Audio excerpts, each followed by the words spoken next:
Yeah, so I'm the president of the Neighbourhood Centre in Deception Bay. I've probably been that about 12 years, and not because I'm really because I want to hold that CD vision in the organisation, and I haven't found anyone to take it over. So if anybody wants to, I'd be really happy to hand it over. In fact, Mark was on the committee with me, 12 years ago. But in the process of in the new board that we established, we did actually have Susan Black as our president initially, and she developed a community development framework for the organisation, and we've held that as a very important organisational document to inform the way that we do everything, whether it's service delivery or our CD work. But having the document doesn't mean it actually happens. But before I go on to that, I just want to park that to the side, because I actually want to say I'm a bit of a fundamentalist. I actually think a neighbourhood centre is such an important organisation in a community. I used to manage the youth program in Deception Bay, and when I got there and saw the role of the neighbourhood centre, I thought, I can't do this work in this community unless I'm partnering with the neighbourhood centre. And we had a great CD worker there, and the organisations worked beautifully together, and so much could happen because we used our organisational power to engage with the communities to do what the community were asking for. Now, people come and go, and so that's one of the organisational issues, is that people move on and you get new people in and they don't necessarily understand that.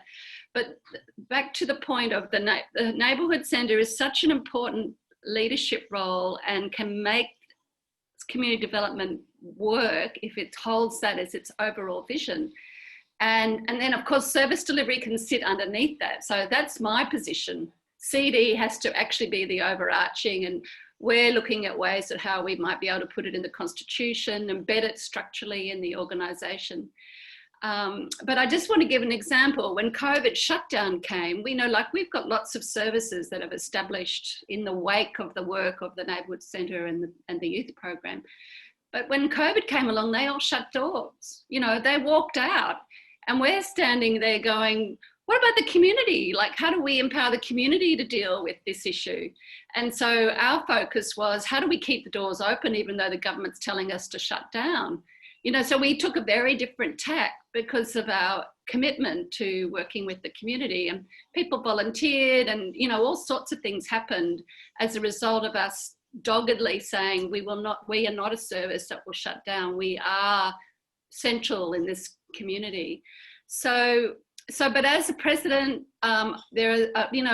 we have great people on our board, but CD is that's Trish's thing.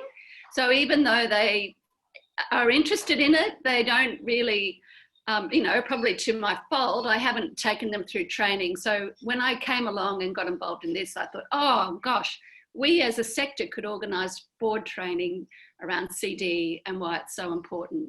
And my other thing about CD is that, CD helps the community deal with its issues of poverty rather than us just being that charity model. So that's a really important thing for the organisation to hold.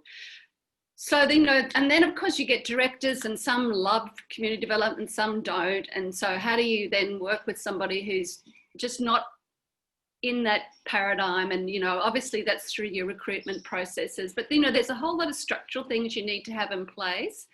Your recruitment process, your induction, your professional training. There's so many things to get it happening.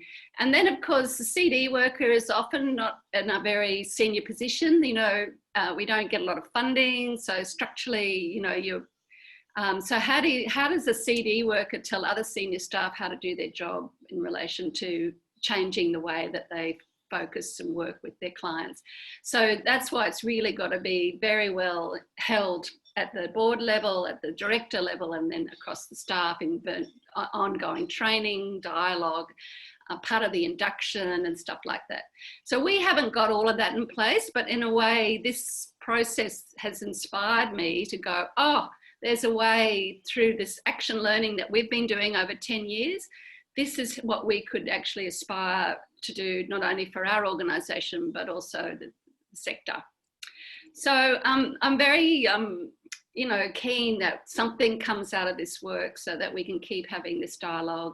And as an organisation, I've already spoken to our board and they're really keen that we stay engaged in this process and happy to put resources and time into supporting the sector to develop this.